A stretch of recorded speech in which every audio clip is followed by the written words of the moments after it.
को ही बिहार की लोक आस्था का महापर्व छठ पूजा का समापन भी हुआ, लेकिन इस बार कांग्रेसी इकोसिस्टम ने छठ पर्व को भी नहीं छोड़ा है। जी हां, पहले कांग्रेस आईटी सेल के ट्रोलर्स ने छठ पूजा की विधियों का मजाक उड़ाया और फिर रागिनी नायक जैसी प्रवक्ता ने भी वही लाइन बोलकर ये बताया कि कांग्रेस बिहार और बिहारियों की कितनी इज्जत करती है। दरअसल कांग्रेस पार्टी के लिए सोशल मीडिया पर नैरेटिव तैयार करने वाले ट्रोलर्स, जिन्हें छठ महापर्व क्या है, इस पर्व का महत्व क्या है, वो भी हिंदुओं की आस्था का मजाक उड़ा रहे हैं।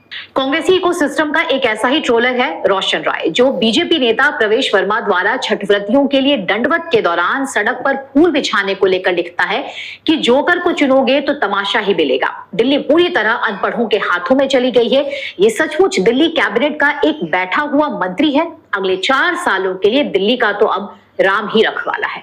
सोचिए, कांग्रेस आईटी सेल करोड़ों बिहारियों की आस्था को सर्कस कह रहा है और इसी कांग्रेसी आईटी सेल के नैरेटिव को कांग्रेसी नेता आगे बढ़ाते हुए हिंदुओं की आस्था का मजाक उड़ाते हुए इस पर राजनीति कर रहे हैं। दरअसल मोदी का विरोध करने और हिंदुओं की आस्था का मजाक उड़ाने का ठेका लेने वाली रागिनी नायक ने महापर्व छठ को लेकर बीजेपी नेताओं पर तंज कसते हुए ट्वीट किया है, जिसमें रागिनी नायक लिखती हैं, हर शाख पे उल्लू बैठा है, बिहार में चुनाव है, देश भर में भाजपाइयों की नौटंकी का सैलाब है। रागिनी नायक के लिए दिल्ली बीजेपी नेता प्रवेश वर्मा द्वारा छठ व्रतियों के लिए दंडवत करते जाने के दौरान रास्ते पर फूल बिछाना नौटंकी है। रागिनी नायक के हिसाब से ये सिर्फ बिहार चुनाव के लिए किया जा रहा है। जो भाषा ट्रोल्स बोल रहे हैं वही कांग्रेस की प्रवक्ता भी बोल रही हैं। मतलब साफ है कि कांग्रेस के नेताओं और ट्रोलर्स के सोशल मीडिया एक ही टूल किट से चलती है।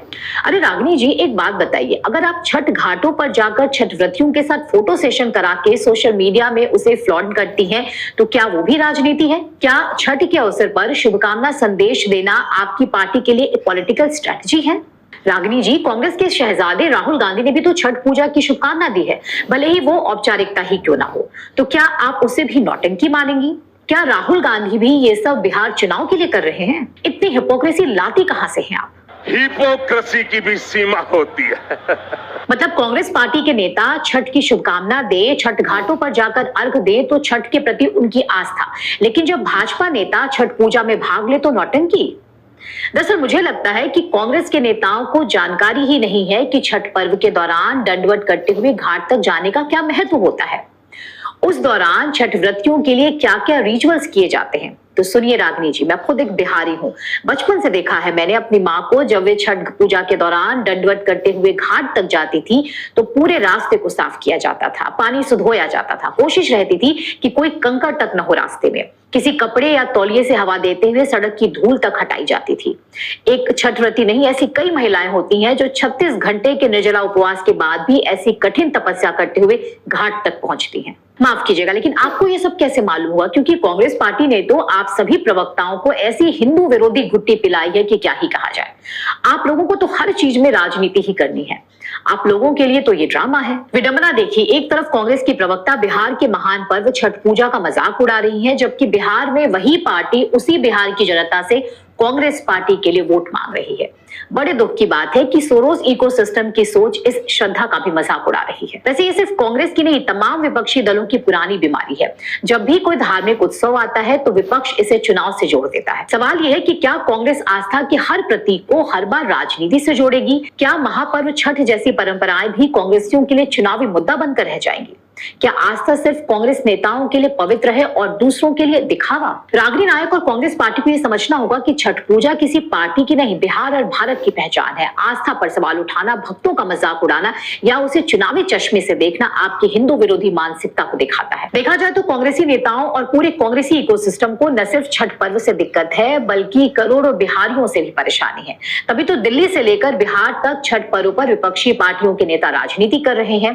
केजरीवाल के नेता सौरभ भारद्वाज छठ के समय हाथ में बोतल और कैमरा लेकर यमुना की पानी की टेस्टिंग कर रहे हैं। पूरा दरबारी मीडिया इस बात का फैक्ट चेक करने निकल पड़ता है कि मोदी जी यमुना की कौन सी घाट पर जाएंगे। उनके लिए स्पेशल घाट क्यों बनाया गया है? दरअसल इस पूरे इकोसिस्टम को दिक्कत है कि क्यों महापर्व छठ को देश भर में इतने उल्लास और भक्ति के साथ मनाया गया। क्यों बिहार के इस महान पर्व को देश ही नहीं विदेश तक में पहचान मिली? क्यों देश की राष्ट्रपति द्रौपदी मुर्मू महापर्व छठ में शामिल हुई? क्योंकि ये वही एजेंडाधारी हैं जो बिहार और बिहारियों को हमेशा से पीड़ित, गरीब और अनपढ़ बताते रहे हैं। लेकिन आज एनडीए और प्रधानमंत्री मोदी ने बिहार और बिहारियों को ग्लोरीफाई किया, बिहार के महान पर्व से दुनिया को परिचित कराया। यही बात इस पूरे कांग्रेसी इकोसिस्टम को पच नहीं रहा और आज इनकी घृणा इतनी ज्यादा बढ़ गई है कि छठ व्रतियों तक का मजाक और अपमान किया जा रहा है। आखिर में हमारा सवाल यह कि क्या राजनीति की वजह से कांग्रेसी हमारी परंपराओं का भी मजाक बनाएंगे? और हिंदू, बिहार और बिहारियों से अगर कांग्रेस को इतनी घृणा है तो फिर वो बिहार में चुनाव भी क्यों लड़ रहे हैं? कमेंट करके अपनी राय जरूर दीजिए और साथ ही हमारे वीडियोस पसंद आते हैं तो लाइक करें और हमारे चैनल को सब्सक्राइब भी करें। धन्यवाद।